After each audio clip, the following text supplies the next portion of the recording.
The room is dimly lit by the pale glow of a half-moon seeping through dusty, cracked windows. Old furniture is scattered about, shrouded in heavy cobwebs. The creaking of floorboards echoes eerily with every step. Just in and out. Find the papers. That's it. Jane's flashlight flickers, illuminating portraits of grim-faced individuals hanging on the walls.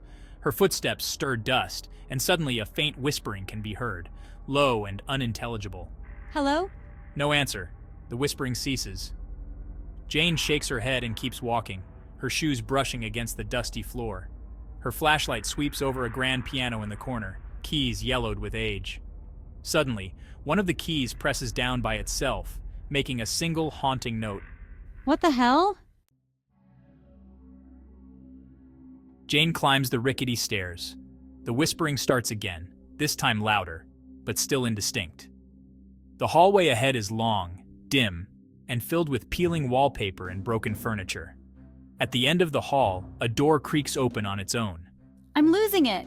She walks toward the door cautiously, her flashlight flickering more aggressively now. The whispering grows louder, more urgent, but still impossible to understand. She reaches the door and peers inside. Inside is a dusty, abandoned bedroom. An old mirror stands in the corner reflecting the room, but something seems off. The reflection doesn't match reality. In the mirror, a shadowy figure stands behind Jane, staring at her. Who's there? The room is empty, but the whispering is now a harsh, guttural sound, almost like growling. Jane steps backward, trembling as the air grows colder. Suddenly, the door slams shut behind her. Jane rushes to it, pulling at the handle, but it won't budge. Let me out. The whispering turns into a cacophony of voices, all overlapping, growing louder and louder until it's deafening. Jane turns to the mirror, and the shadowy figure in the reflection moves closer, its hand reaching out toward her. No, stay away.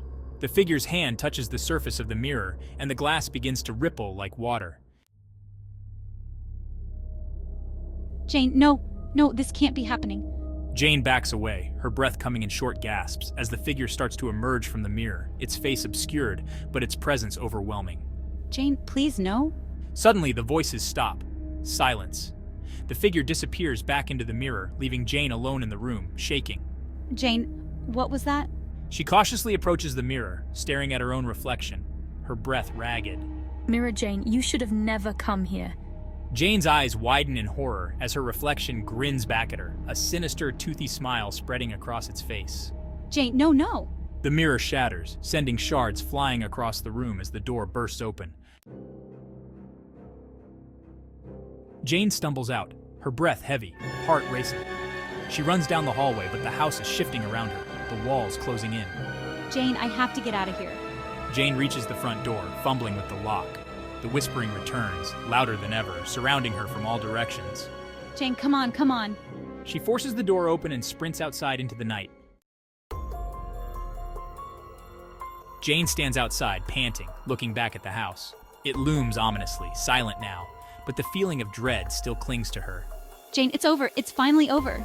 She turns and starts walking away, but as she does, she hears one final whisper, soft but unmistakable, right next to her ear.